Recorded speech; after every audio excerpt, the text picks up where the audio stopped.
Qora eshik. Kechqurun soat 23:47. Jasur eski bobosining tashlandiq uyiga meros hujjatlarini olish uchun keldi.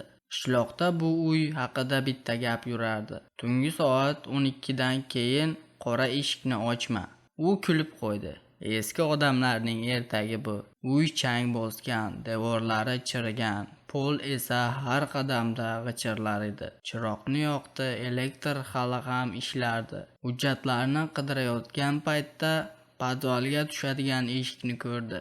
Qora rangga bo'yalgan. Eshik ustida tirnalgan yozuv bor edi. Men ichkarida emasman. Men tashqariga chiqmoqchiman. Jasurning yuragi tez ura boshladi. Shu payt taq taq taq. Eshikning narigi tomonidan 3 marta taqillatildi. U qotib qoldi. Telefonini chiqarib vaqtga qaragan payt 23:59 edi. Birdan bobosining eski magnitofoni o'zi yoqildi. Qirillagan ovoz eshitildi. Jasur, agar buni eshitayotgan bo'lsang, iltimos, eshikni ochma. Men buni 30 yil oldin xato qilib ochganman. Magnitofon shovqinlanib o'chdi. Soat ro'pparasi 12:00 ni ko'rsatar ekan, podval eshigi sekin o'zidan o'zi ochila boshladi. Ichkaridan muzdek shamol urildi. Qorong'ulik ichida hech narsa ko'rinmas edi, lekin ikki oppoq ko'z unga tikilib turardi.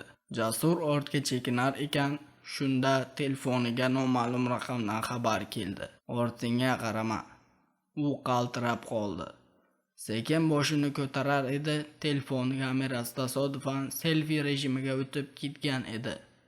Ekranda Jasurning orqasida uzun bo'yli, yuzi bo'lmagan qora odam turardi. Ammo u orqasiga qaraganda hech kim yo'q edi. Telefon ekraniga yana qaradi. U hamon o'sha yerda edi. Birdan ekran qorayib ketdi. Qulog'i tagida kimdir pichirladi. Endi sen meni ko'rding. Ertasi kuni qishloq ahli uyni ochishdi. Ichkarida hech kim yo'q edi. Faqat pol ustida Jasurning telefoni yotar edi.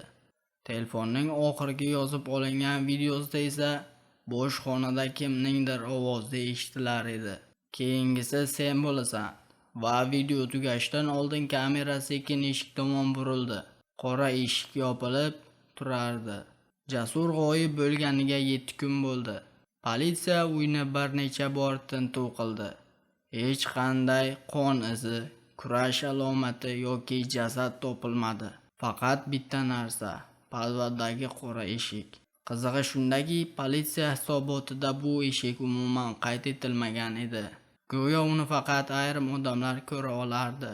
Jasurning singlisi Mo'qira akasining yo'qolganiga ishonmasdi. Akam tirik, uni topaman. U kechasi yolg'iz o'sha uyga bordi. Qo'lida faqat fonar va akasining telefoni bor edi. Telefon quvvatdan o'chgan bo'lishi kerak edi. Ammo uyga kirishi bilan ekran o'z-o'zidan yonib ketdi. Birgina xabar paydo bo'ldi. Pastga tush. Mo'qiraning nafasi qisildi. Shu payt yuqori qavatdan qadam tovushlari eshitilar edi. Go'yo kimdir yalang oyoq yurardi. U fonarni yuqoriga tutdi. Hech kim yo'q. Lekin chang bosgan pol ustida yangi oyoq izlari paydo bo'layotgan edi. Kimdir ko'rinmas holda yurardi. Mo'qira podvalga tushdi. Qora eshik ochiq edi. Ichkaridan akasining ovozi eshitildi. Mo'qira, meni qutqar. U yig'lab yubordi. Aka, qayerdasan? Javob keldi. Yaqinroq kel. Yana bir qadam, yana birdan fonar o'chdi. Mutlaq qorong'ulik. Faqat akasining nafasi eshitilardi. Mo'qira, ha, men Jasurman. Shu zahoti fonar yana yondi. Eshik ortida Jasur turardi, ammo uning ko'zlari butunlay oppoq edi. Og'zi qulog'igacha kulib ochilgan, qo'llari esa g'ayritabiiy darajada uzun edi. U sekin dedi, men chiqishga muvaffaq bo'ldim. Orqasida esa yuzlab oppoq ko'zlar qorong'ulik ichida birin-ketin ochila boshladi. Ular bir ovozda pichirlashdi. Navbat, navbat, navbat. Mo'qira baqirib zinadan yuqoriga yugurdi. Orqasidan og'ir qadam tovushlari kelar edi. Ammo ular inson qadami emas edi. Duk, duk, duk. U tashqariga chiqib eshikni qattiq yopdi. Nihoyat qutuldim deb o'yladi. Lekin mashinasiga o'tirib oynaga qaraganda, orqa o'rindiqda qora kiyimdagi yuzi yo'q odam jim o'tirar edi. Uning qo'lida esa Mohiraning telefoni bor edi. Telefon ekranida bitta jumla yozilgan edi. Eshik endi sen bilan birga yuradi.